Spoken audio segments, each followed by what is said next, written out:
Hello, everyone, and welcome to the second episode of TeleTalk with Tracy, my friend Tracy Ball.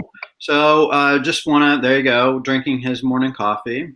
So I just want to hope that all of you, your near family and extended family, are doing well, staying happy and safe and healthy in these continuing to be strange times. So this is our second episode of TeleTalk, and the first episode really seems to have taken off. I've received feedback from people actually all over the country on that first episode, and I am so happy to receive your feedback in whatever form you might like to send that. And based on that, Tracy and I have reworked a few things. The format you'll see is a slight bit different. And because it's taken off so much, it's going to have a channel on Spotify. So you're going to be able to find teletalks in the audio podcast version format on Spotify. And it's one word, TeleTalk, teletalk. And it will be also coming up on Apple Podcasts as soon as they approve it. They just take a little longer. Okay, Apple Podcasts and Spotify. TeleTalk, you'll see our logo. Tracy will show that to you in a minute. He's done some cool graphics and done really well at getting the word out here. So both of all of those modifications are based on feedback that we got from you guys. So we are so happy to receive that feedback and make this as useful to you as possible. People also ask that there might be like one slide from time to time that sort of overviews what we're talking about in each section. And so we've taken that to heart too, and Tracy will share his screen from time to time, and you'll see a little outline of what we're going to talk about there. So enough about that. Let me reintroduce you to my good friend Tracy Ball, who works for the firm Enable My Child, which is a private practice firm that does telepractice. Tracy's been doing it for years. I think of him as my go-to guru on the topic, and so that's why he has joined me here. Forgot to tell you on the last episode that he's also on ASHA's Telepractice Convention Program Committee, so he'll be reviewing the submissions for the telepractice track at the ASHA convention. So that's really cool. So Tracy, do you have anything to say you'd like to say before we get started? Not in particular, just excited to get started and really get more feedback from everyone. And yeah, nothing specific or special to start off, just ready to jump in. Excellent. So maybe you could show that first slide. So this episode is going to be really about how to get started with your telepractice, since some people have already gotten started, but lots of people are just getting started. And there's a really cool logo that Tracy created, TeleTalk, on Spotify and Apple Podcasts. So then... Yeah, so this one has our little Spotify logo at the top right. Yeah. And so you'll be able to listen to this really anywhere you want to listen to podcasts, as well as download and give us feedback. Apple Podcasts, Spotify, wherever.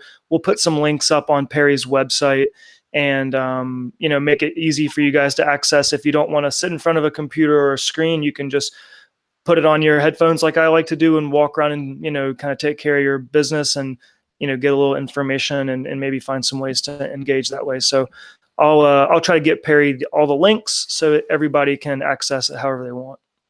And it'll be, as Tracy said, it'll be in the COVID section of my website. And if you don't know my website, just Google search my name, Perry, Perry, Flynn, Flynn. It'll get you there. Okay, so the next slide, Tracy, that overviews. So we're going to talk about really how to set up your serving students through telepractice at the LEA level.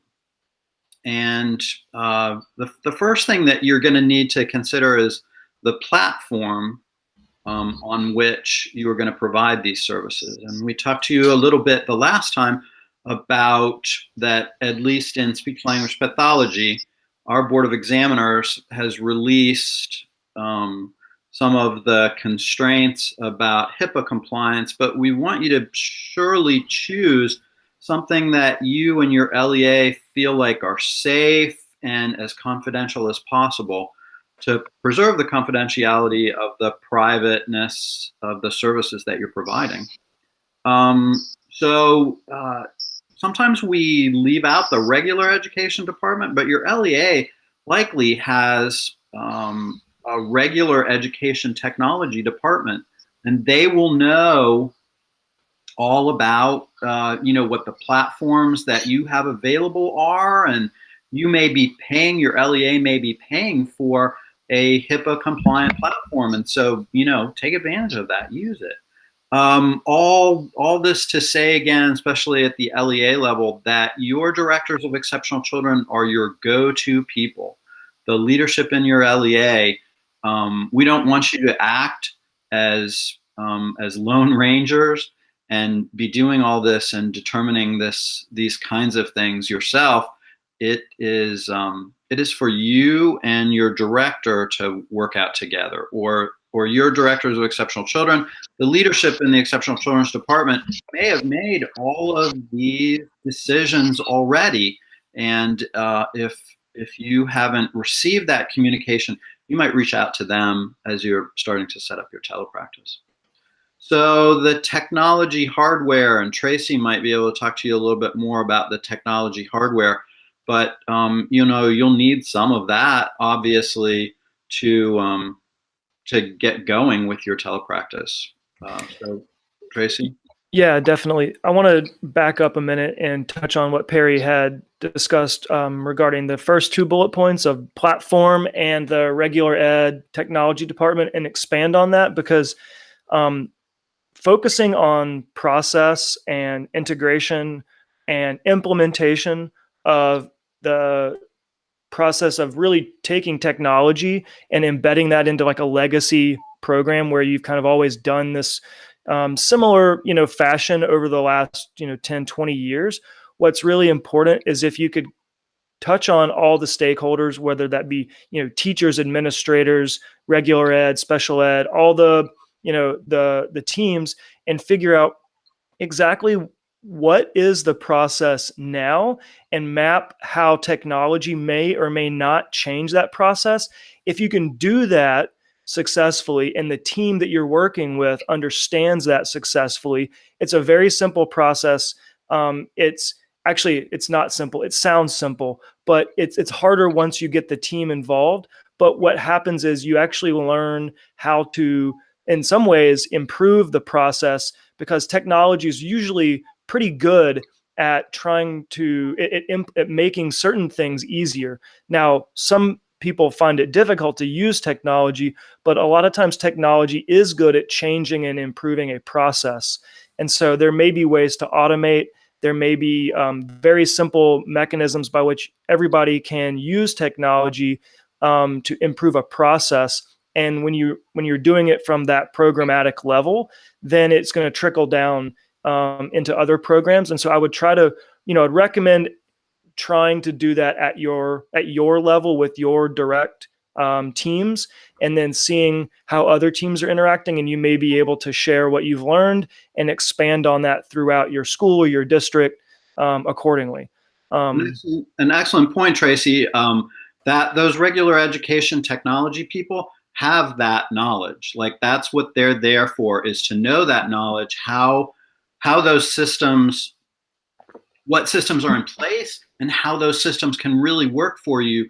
They, some people have been using this kind of technology or similar technology for a good deal of time now, and we're just employing it to provide the related services now. So those people, your regular ed tech people, probably have a wealth of knowledge, experience, some cautions for you to do's and don'ts that are specific to your LEA. So really reach out and use those people. Yeah, and there some LEAs may be more flexible with platforms or processes. Others may be very strict on what you're allowed to use and what you're not allowed to use. And that actually makes your job easier, just understanding where they stand. And then that allows you to, navigate around that or with, that information. And so there's oftentimes barriers, but the barriers seem more daunting than they really are once you kind of dig in and start working on them.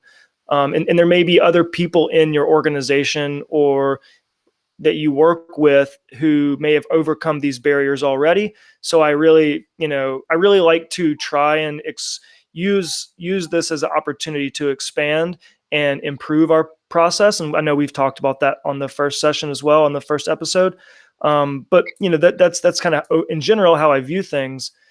Perry, did you want me to touch on the technology hardware piece now? I mean, go ahead and talk about the technology hardware is really, to me, one of the least important components of this whole thing. Technology's improved quite a bit, obviously. As long as you have a piece of technology that has a camera and speakers and audio, and it connects to the internet, and you can make the telehealth connection sufficient where it's not dropping the calls or it's so laggy that you can't see or hear. As long as there's a sufficient connection, you can see and hear. My view is the actual hardware piece is one of the least important. People get hung up on, do I have the right technology? Do I have the right this and that? It's really, to me, once again, my experience, more about, can I integrate this new technology and this new mode of communication into a legacy ecosystem that is traditionally not used tele? And so to me, that's the most important. Now, when you run into the next bullet point, which is parent access to technology, it does become more important because some parents have zero access to technology or the internet. That is a huge barrier. And that is one that, as a speech therapist, you probably aren't going to be able to overcome yourself unless you're really good at writing grants and, finding money. If you are, please give me a call. So that honestly, that's my philosophy on that. I know that a lot of people are starting to share that philosophy because in the past it was all about, you have to have the highest tech, the most current piece of equipment. And now it's less about that and more about, do you just have a connection? Can we integrate this into a program? That's how I see it. Yeah. And your LEAs are really working hard. They are writing grants. They are seeking money from private companies to provide the technology to students in their own homes and trying to get hotspots, portable hotspots, and things like that to get kids who don't have access to these kinds of technology, all that kind of access. So you can provide those services. So as Tracy said, I don't know that that is something that we have too much control over, but your LEAs are really working on loaner devices, hotspots, all that kind of stuff to get every kid equal access. The equity issue within LEAs and across LEAs in the state of North Carolina is high priority right now because there's such a vast difference in kids' accessibility and availability for this kind of service delivery. So what advice do you have for us about tools and prep for the family, Tracy? So there are a number of tools and resources that are essentially technology and or connection checklists. The state of Colorado does a really good job. They were probably one of the not only first adopters and early adopters, but they've done it a little bit more. I'm trying to think how to describe it. They've essentially, in my mind, done what other states should have been doing, which is they've made a lot of changes over the past year or two to their process and their programs, and they've allowed providers such as speech therapists and OTs and PTs and other instructional staff to essentially leverage technology in order to better serve their students and their families that they work with. And so if you go to the state of Colorado's website for both schools and early intervention, you'll find a plethora of information on how to utilize technology in a telehealth fashion. And also, you could Google search technology acceptance model, which I mentioned last time, and sort of related to that, you could Google search um, technology checklist or prep checklist. And so if you'll find all kinds of things on Pinterest and in lots of the Facebook groups about, what's a good checklist to be sure that families have the technology they need. I have a couple that I could try to add to the notes. So I'll make a note of that. Maybe we could put a link to that, or we could just put it up in the notes or on your website, Perry. Okay, that'd be great.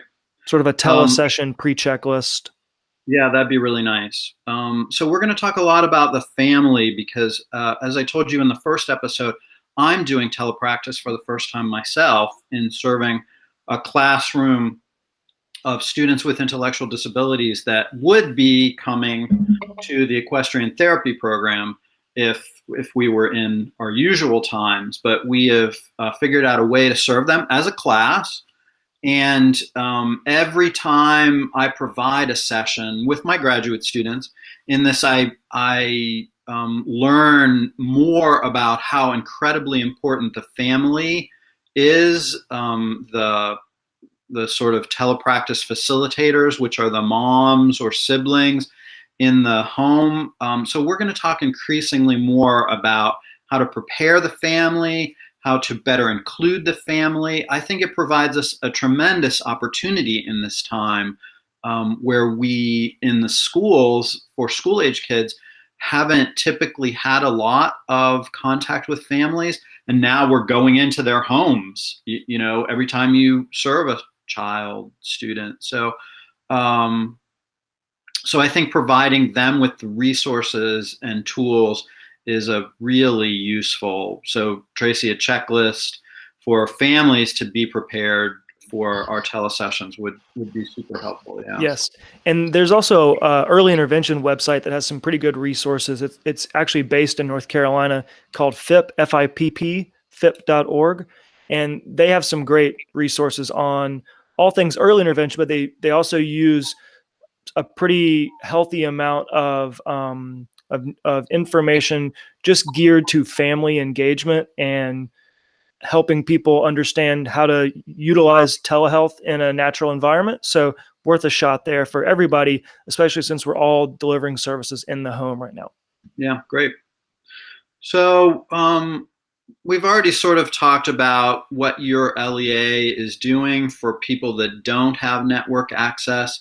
That's probably an issue that is above the individual speech language pathologist, but you will certainly want to keep yourself abreast of those developments, because as things change and as parents get technology in the home, it may become possible for you to serve some kids who have not had it. So you'll certainly want to keep abreast of what your LEA is doing for those kids who didn't have access before, and start including them on your workloads as access becomes available for them. And then one more thing that is sort of above your level, but you'll need to keep in touch with, is most LEAs are not providing like a full day of regular education services. They are providing maybe 50% of the day. If they are in fact providing direct services, which increasingly more your districts are, they might be providing 50% of the regular education day, which means that you will probably provide 50% of the IEP time that you would have provided had they been in the brick and mortar school. So make sure that you are in touch with your director of exceptional children about those kinds of things.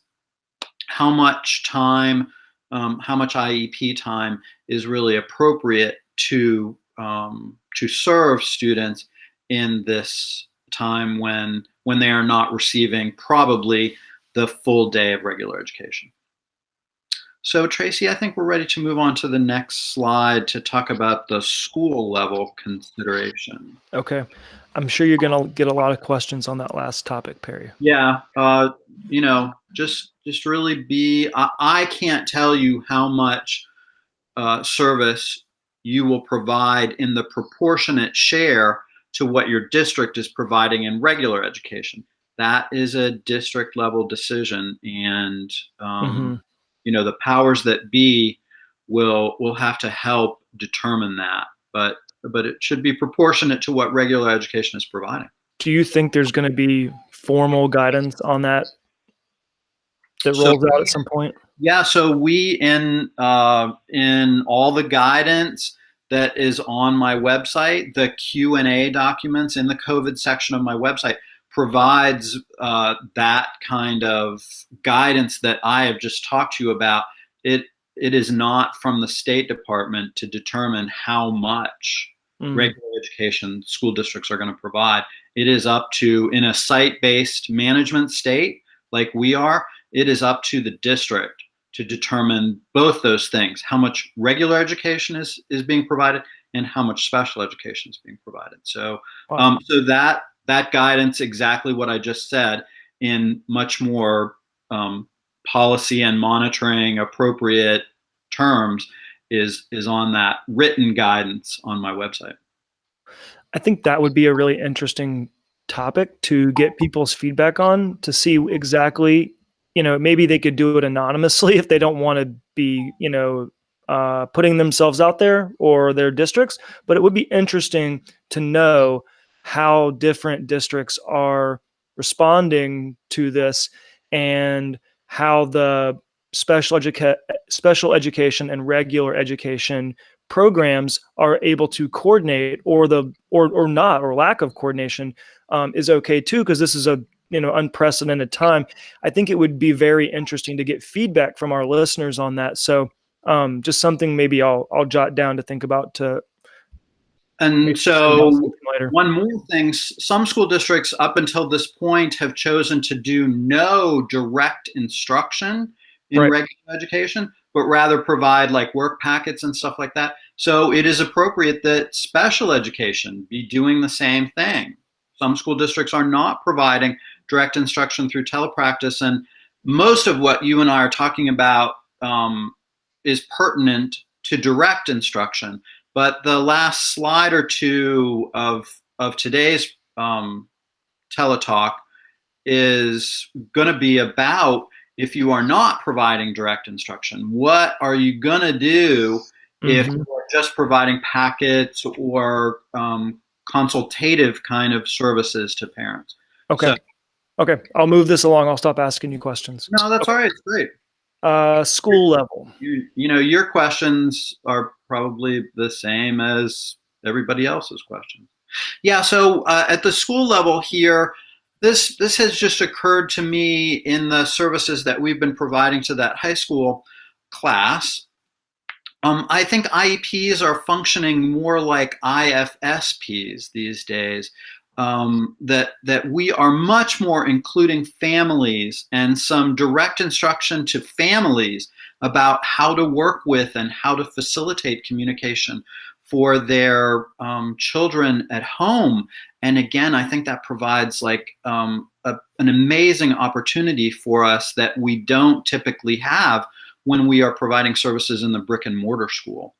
The one student that we serve is an augmented communication user, and his mom is becoming so much better at being an aided communication facilitator in this whole thing, just because we're being able to instruct her while the sessions are going on in how to be a communication partner, an aided communication partner for that particular student. So that is fantastic. It's an amazing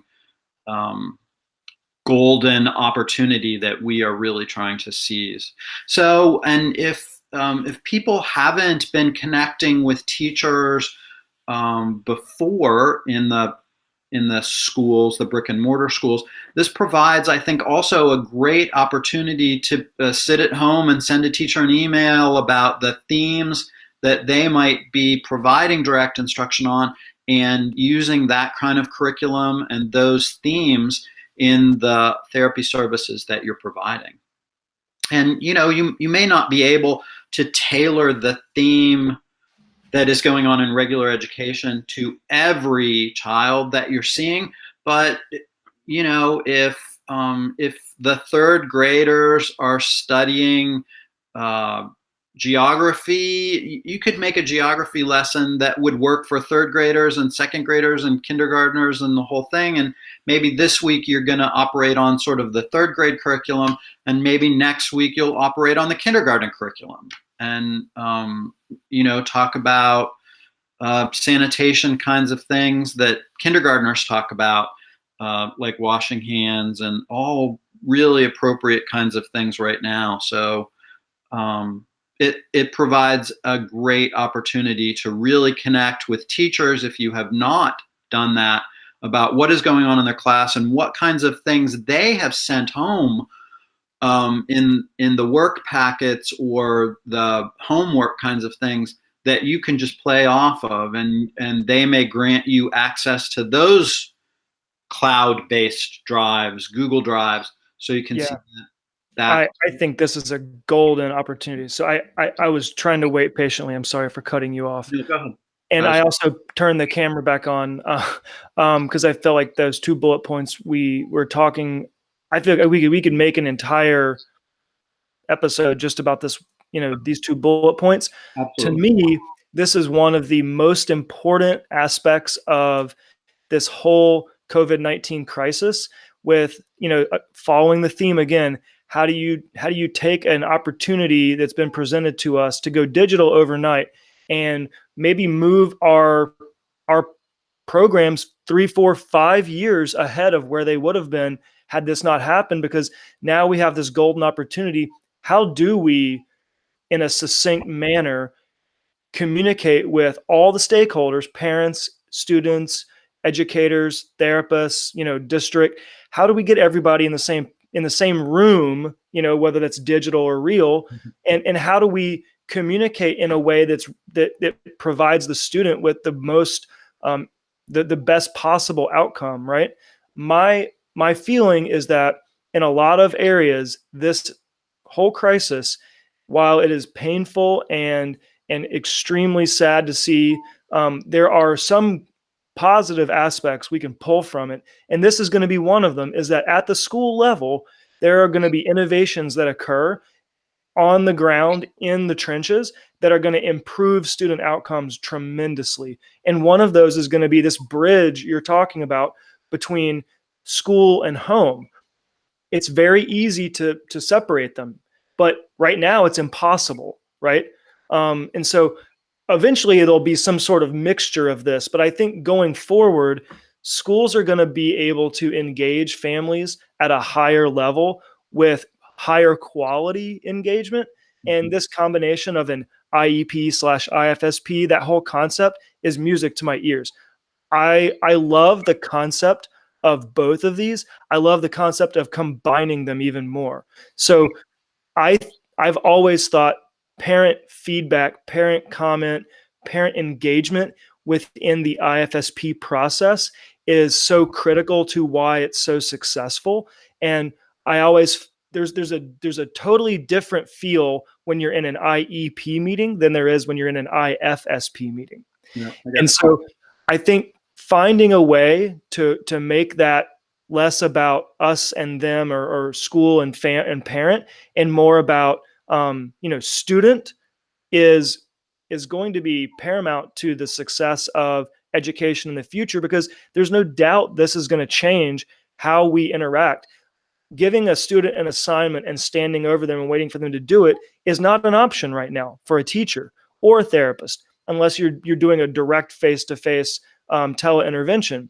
One of the benefits here is that we're going to be able to pick the brains of these parents and get their engagement to determine what is it that you do want to work on, because here's the goals for your child. Here are the developmental milestones they're supposed to be. Here are the educational goals. These are the things we need to work on. Here's some assignment, and here's kind of what I suggest you do. If you want to take this to the next level or use your own materials or resources, I want to see what you're able to come up with. Now we're at a completely different level of engagement and education and curriculum and global development, everything. And so I think the connection between practical and curriculum is going to give opportunities to students to learn in ways that maybe they hadn't had that opportunity to learn in before. So I'm very excited about the opportunity here. I don't want us to squander it, though. I want people to really use this as an opportunity and not just, complain maybe that they don't have the same access that they used to, because it's much harder to innovate and sustain that innovation and create something that that you can use in the future than it is to just create something you can use now. I really hope this creates innovation that lasts, that's sustainable. So I can totally see, when kids come back to school, parents saying, "Oh, I miss you coming to my house every day, and I miss seeing the speech services that I felt so connected to what you did with my kid. How can we better be connected when you're seeing my student in the speech room or however services are being delivered in the school?" I think parents are becoming much more involved in the therapy that's happening for their school age kids, which is this a silver lining to what's going on right now. So I think, unless you have anything else to say, I think that's a good segue into service delivery options, which is our next slide. I'm presenting the slide now. Sorry, it took me a minute. No problem. So I'll move on while you bring it up. There we go. So classroom-based services are typically, some of you are providing, going into people's classrooms, and essentially that is the kind of service that we are providing for that high school class. The high school class, all the students get on at the same time, and we do a session for everybody.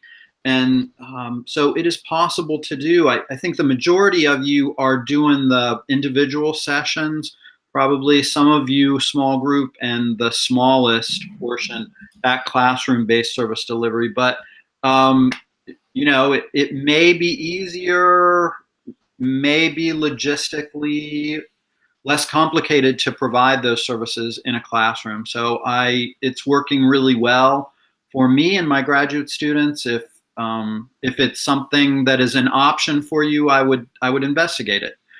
Small groups, certainly people are doing that. I know, we've encouraged you to collect informed consent for those kinds of service delivery groups, and having parents, acknowledge that what goes on in the group is confidential, and that you don't want to be talking about what goes on in the group or other students in the group at other times.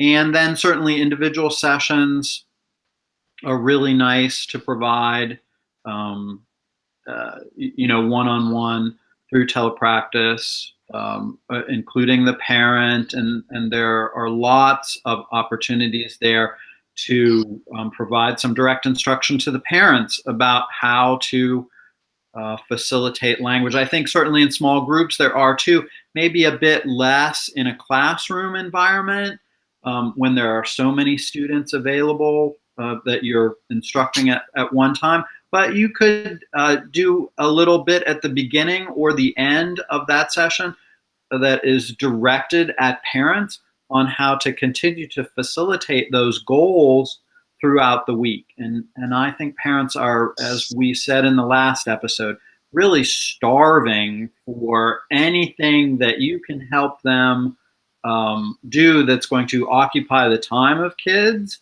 during the week, and especially if it is productive, sort of goal-oriented time that occupies time in a productive, functional way.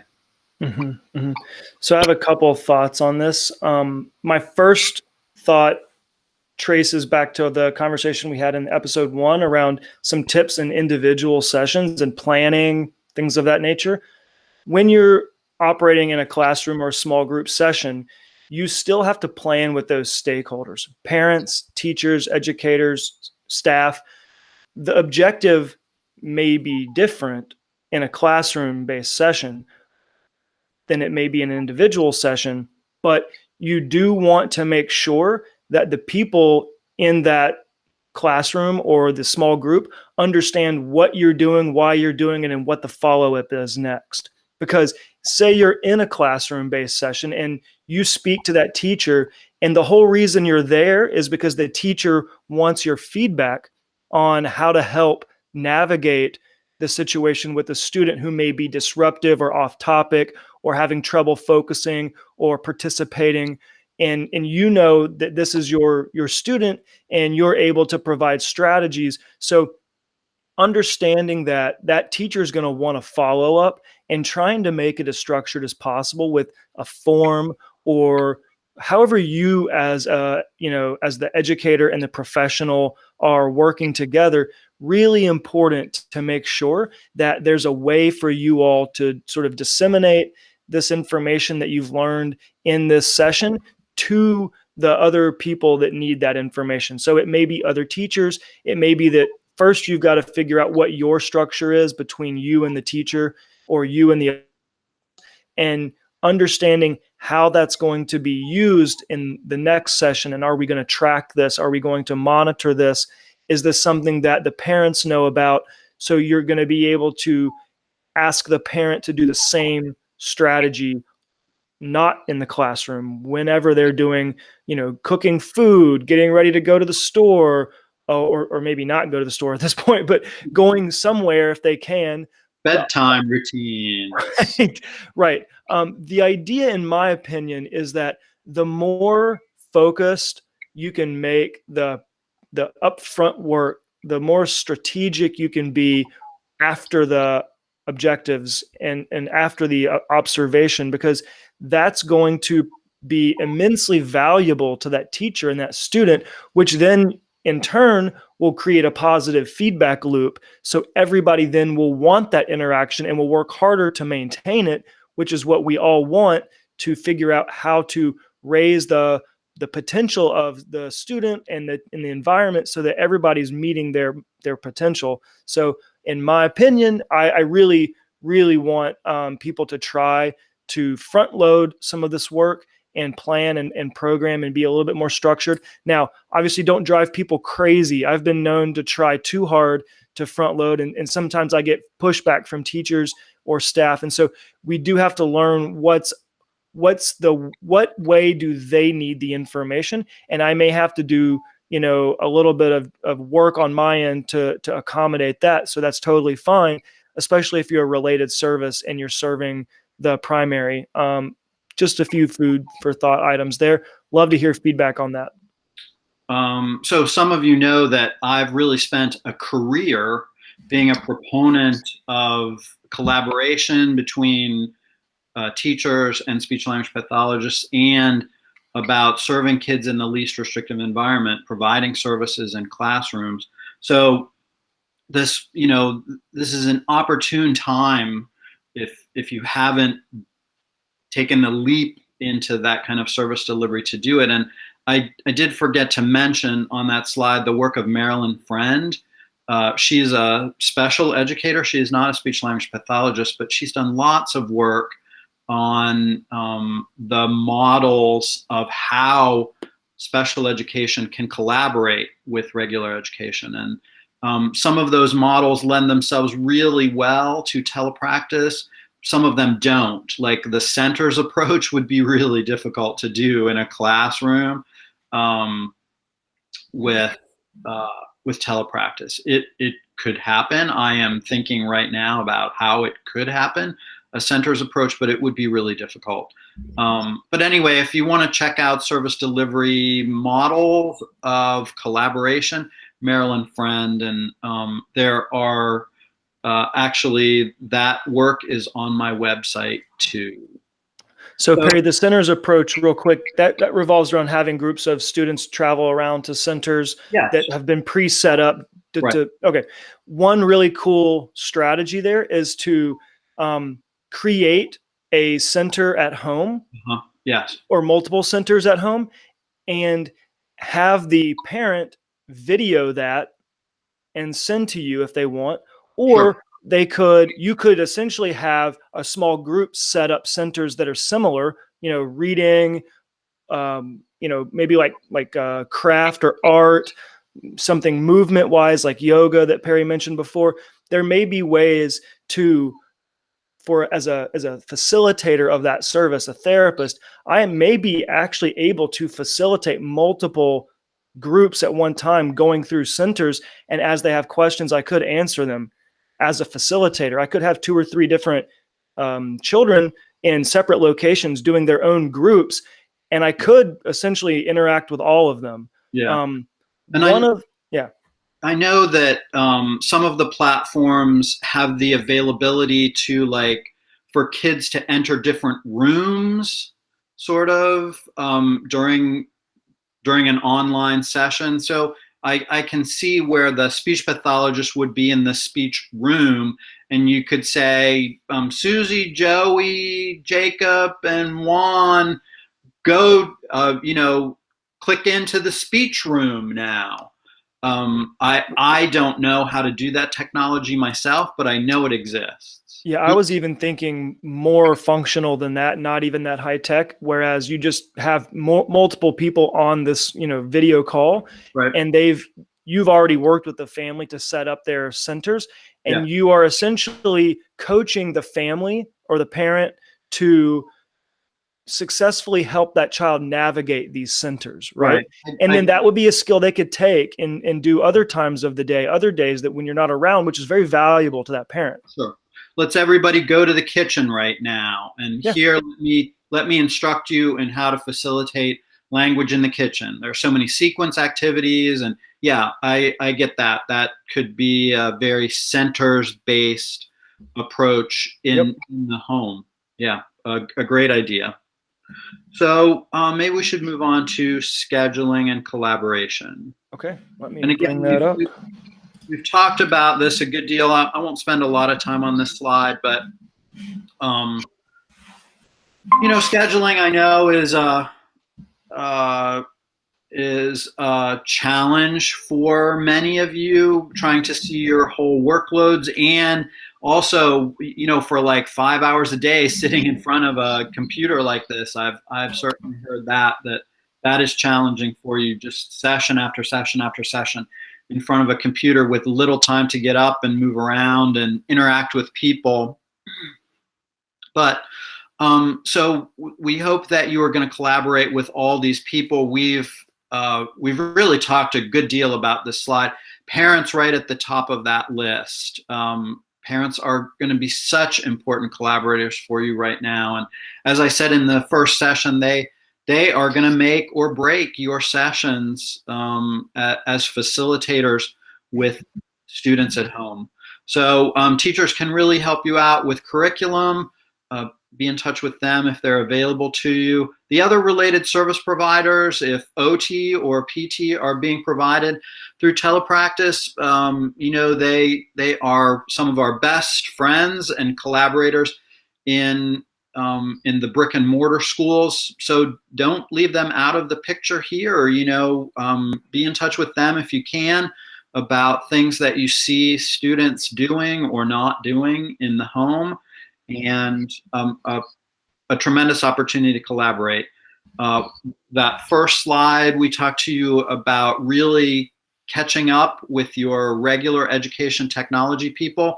We talked about it at the LEA level, but as you get deeper and deeper into your telepractice, you may have technology questions, or you may come up with ideas that they need to problem solve for you. And so you may need to continue to be in touch with your regular education technology people on an ongoing basis to problem solve with you and help you be more innovative in the kinds of services you're providing virtually. Tracy, do you have anything to add to that, or do you have any other people that I may have left out as collaborators here? I'm sure there's more, but I don't really have anything added to this particular slide at this point because I feel like we've touched on all this. So I'm happy to move to the next. Yeah, I am too.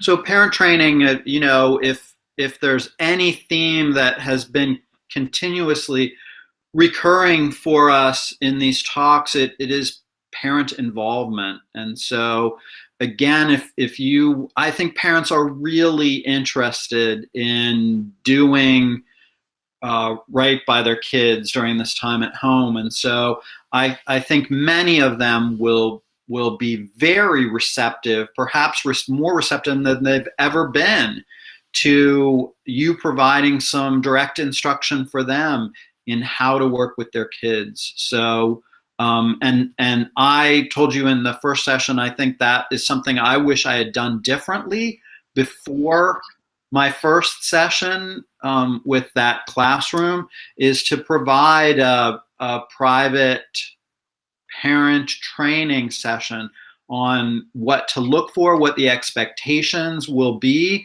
in our sessions at home, and get some feedback from them about what they hope we will accomplish by coming into their homes and providing these teleservices. So I wish I had done that parent training component up front.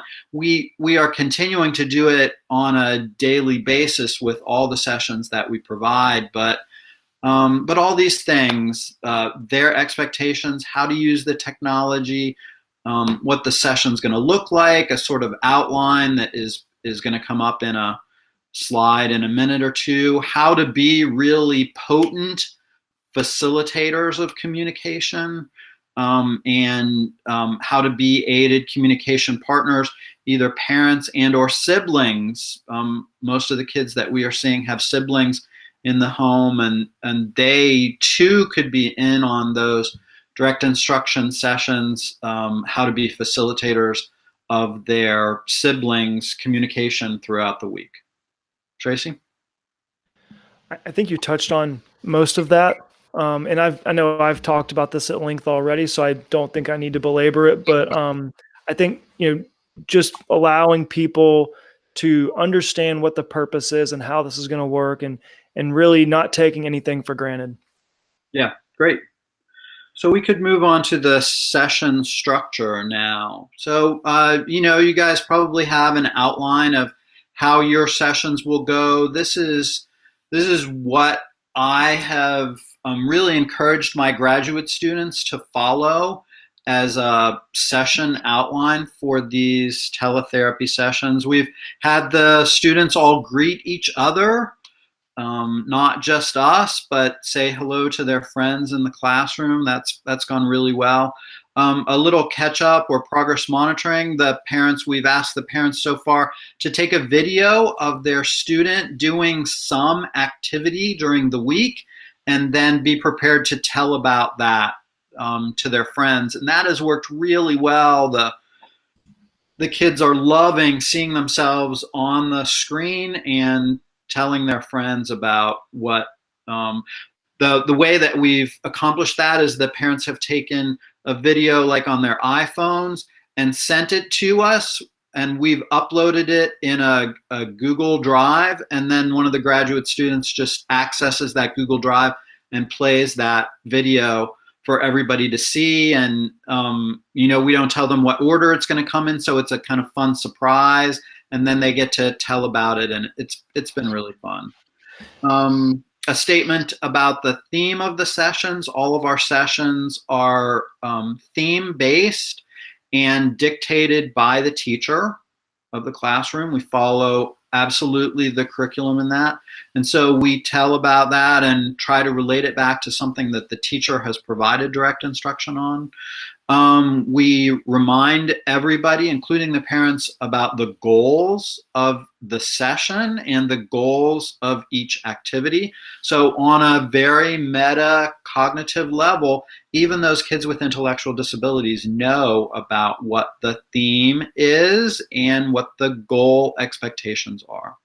So when we get into the exact activities, we talk to the parents about coaching and how they can be aided facilitators of communication. That's gone really well. Those parents are super motivated to help their kids. And the one augmented communication user, his mom is being a great aided communication partner. So we have received feedback from the parents, and we've made some observations that we can provide to them. We really are trying to foster much more of a two-way communication kind of system than would be going on if we were just seeing the students in the classroom. We recap the plan and recap the objectives of each session. And help the parents plan to carry those over throughout the week if necessary. The parents are getting really good at knowing how to make that happen during the week. Of course, we've collected materials, resources, assignments, and those are going into a Google Drive, again, that same Google Drive that everyone can access. And parents are, reporting to us that they are going to that drive and using some of those materials.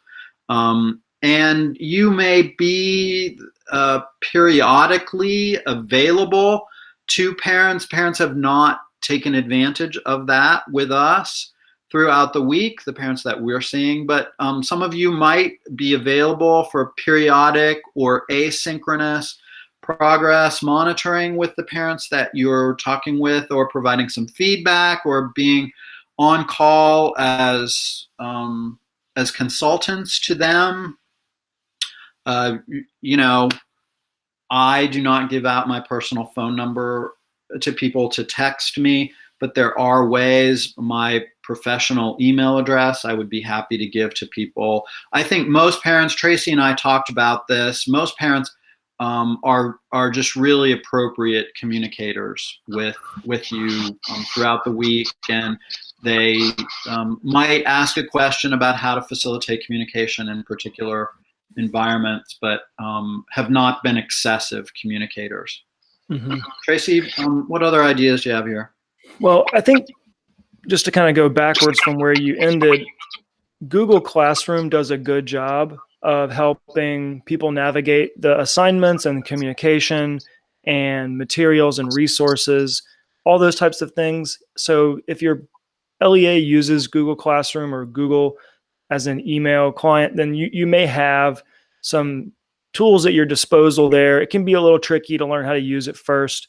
And there's another, thing to teach your parents, but it is a nice way to communicate with them without having to give them your direct contact information, because you're able to do a lot of communication and share a lot of information in a private manner that works well for everyone without divulging secure kind of personal or confidential information. To recap what Perry was saying, Perry and I came up with this session structure based on what we thought would be helpful. There may be other session structures that people have that are also more helpful. Okay. One of the bullet points that I wanted to touch on was the goals related to the theme. And so Perry was mentioning that in his program, they've got a theme of the day. This theme of the day could essentially be revolving around educational outcomes, functional outcomes, all types of outcomes. And it may be that it's directly a goal in an IEP or IFSP, or it may be that your IFSP or IEP goal is actually targeting the bigger activity or, particular activity setting, brushing teeth, bedtime routine, schoolwork, etc. Those activities can be supported by these goals. And so encourage those providers that you work with and the families that you work with to take the opportunity to think about, how does this impact the child, the student, the family now? And is this at the top of the list? Is this something that has a big impact, or is it a little impact?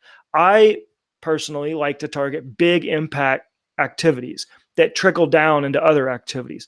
So I often try to attack the biggest problems first.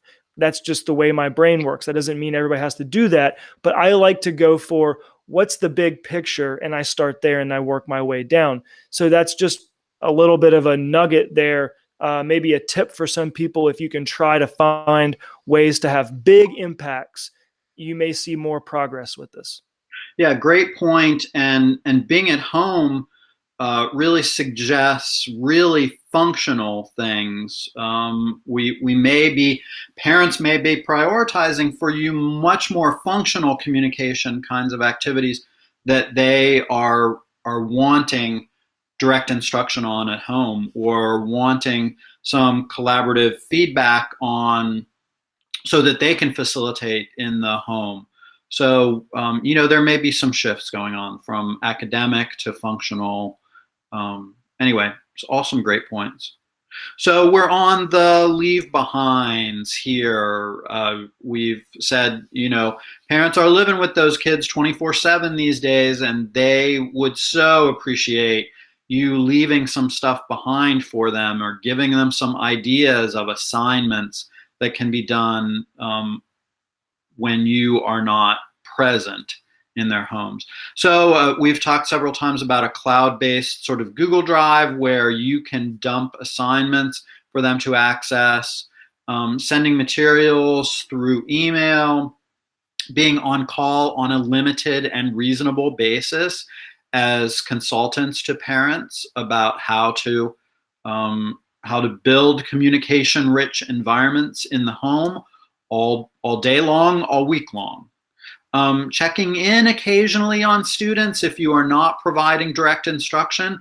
That's just a really nice thing to do from time to time. It's comforting, I think, in these stressful, uncertain times, for kids to see friendly faces like their speech language pathologist, who they probably love.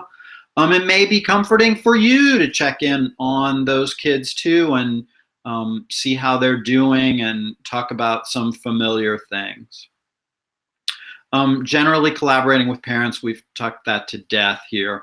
Having parents send videos or other pictures or artifacts of the work that they are doing at home that might be speech language based, and that you could build therapy sessions off of. You could use themes that parents suggest to you as well, based off of those videos, pictures, artifacts that they might send. And we just talked about this, academic and functional speech homework. Again, parents may really ask you, hey, do you have anything for like I'm taking them for rides in the car, just like around so we can get out of the house. What are some communication activities that we could do in the car while we're just riding around, because that time is sort of dead silence, and I'd love to make it more productive, speech focused maybe time. So you could provide those kinds of things. And all of these are ideas, I think, for you, even if you're not providing that direct instruction. And the next slide that comes up is really focused for people that are not providing direct instruction speech services. But these leave behinds are all things that you could do whether or not you are providing direct instruction. Tracy, anything further on that one?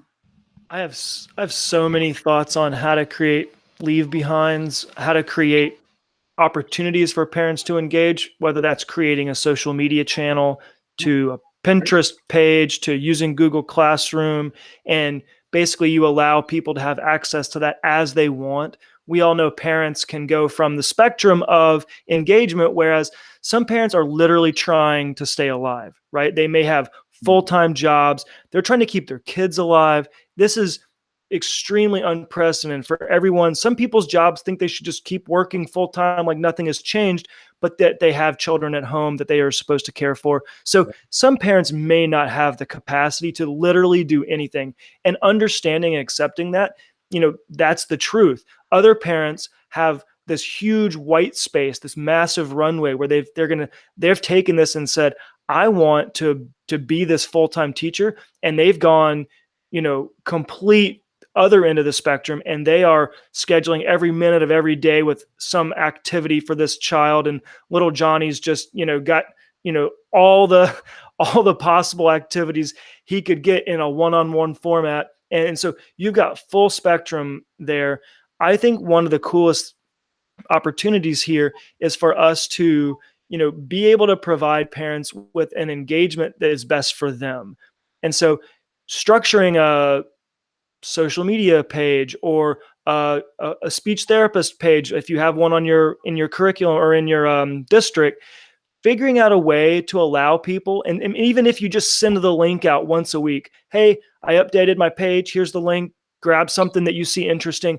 There's so many ways to do this without making parents feel guilty if they can't, because as a parent, I know I am not doing as much as I want to do with my kids because I am working so much. My wife takes on way more than she should in this relationship on that parenting front and educating our students or our children. And it really is something that bothers me. So I've tried to work harder at being more engaged with them when I can, but I am very busy. So there are some, tugs and pulls there that we have to acknowledge from a parent's perspective. And so while we want parents to be able to do as much as they can, we also have to acknowledge there may be limitations on bandwidth and other things that we may not even understand. But all the things that we've listed here would be helpful, and I'm sure other people have even other items they could add. So I'll leave it at that for now. But I just wanted to throw that little caveat in. Yeah, a great point. Two really great points there, Tracy. That some parents are truly trying to stay alive. That they have taken on extra jobs, or they just really don't have the capacity for whatever reason to be accessing these kinds of materials. And the other thing that you sort of suggested is this is another place where we'd love to hear from people about what other kinds of things they are leaving behind, or in what formats they are leaving things behind for parents to work on. Mm-hmm. So another great, indirect services. So we've talked a lot about these actually through this whole episode of TeleTalk. Some work packets. Many of you are doing that. A shared Google Drive, exchanging videos, and directing parents to some online resources, some of which I'm going to show you on the next slide. Anything more to add there, Tracy? I guess not. Oh, no, sorry. No, I feel like we covered most of that in the slide before. Right, we've covered most of that. So here are some resources. My website has many resources, particularly in the COVID section, and particularly these two resources, the North Carolina Remote Learning Resources, Supplemental Optional Remote Learning, are just, it's packed full. The DPI consultants have collected resources for you to use, for educators to use, for parents to use. I mean, those two resources there are just chock full. I mean, you could spend hours sorting through them, finding resources, therapy ideas, places to go for video tours of museums and video tours of aquariums and zoos. I mean, there are so many resources there. The DPI regular education and special education consultants have spent a great deal of time collecting those resources for you to use, anyone across the country. They are not limited to North Carolina people, and they are not limited to educators. They are public domain, available to parents, teachers, everybody. And then particularly for parents, but also for special educators and related service providers, the ECAC, Exceptional Children's Assistance Center, has been super great in putting up a ton of resources also for parents for this strangest of all times, to support them and give them ideas. They also have call lines and are available to talk to parents. So ECAC is another golden source for not only parents, but for you to access as well. Tracy, you have anything more? So I was going to try to put an acronym to that North Carolina remote learning. So it's the we like to, we like our acronyms. NCRLRSORLRSD section of the website. Right. Yeah. Okay. So actually, those are two resources there: the North Carolina Remote Learning Resources, and then the supplemental optional remote learning resources for students with disabilities. That didn't separate very well, but you do see a break in the underline there. There are two different resources. You'll see them on my website in the COVID section. They are separated really well there. They didn't separate very well. Sorry, well, you ruined my joke. So I'm sorry. Yeah, I'm sorry to burst your bubble. Okay, so after Perry's burst my bubble, I'm going to go back to being serious. And the only thing I have to add is I want to do a book of the day and a tip of the day. And Perry and I kind of talked about this. And one book that I feel like has a high level of impact that is available and easy to get and easy to read for most people, no matter their educational level. So this would be great for parents, obviously therapists, is called Mindset, Mindset by Carol Dweck. It is a book that focuses on the growth mindset perspective, and it is a little redundant within the book when you're reading it, but it does a really good job of bringing to light some of these concepts of having a growth mindset, both with you and your own life and the people you work with. So I really like that book. The other is a podcast called Good Kids, and that's from a company called Lemonada Media, like a lemon, Lemonada. If you look up Lemonada Media, they have some other really cool podcasts they're coming out with. They are a very down-to-earth, the media development company that is starting to roll out some really interesting podcasts that are focused on just wellness in general, whether it be focused on kids or family or just in general. So definitely worth a check there. But that's it. That's all I have. Okay. Well, so we'll wind up this second episode then of TeleTalk by thanking you for joining us, whether you've joined us for the video version of it or the audio only version of it. As we said, you can look for us on Spotify and Apple Podcasts in the near future. And we hope this has been useful for you. The reason we are doing it is to be useful for you. And so if you have input to us, you can certainly be in touch with me at my email address. And we are interested to hear from you and what kinds of resources will be helpful to you in the future. We have several actually planned already for the future, ideas that we've been given from some of our close confidants, and we appreciate that feedback. And just thank you for being with us, and thank you for all that you're doing for the kids that you're serving and the parents that you are supporting through these most difficult of times. Once again, we want to acknowledge the first responders. Some of you may be first responders on a part-time basis, and we appreciate so much how those people are helping all of us to stay safe in these times. And we thank you for what you're doing for kids, for all kids and all parents. So take care, and we'll have a new episode for you in the next few days, probably. Take care. Take care, everybody. Thank you.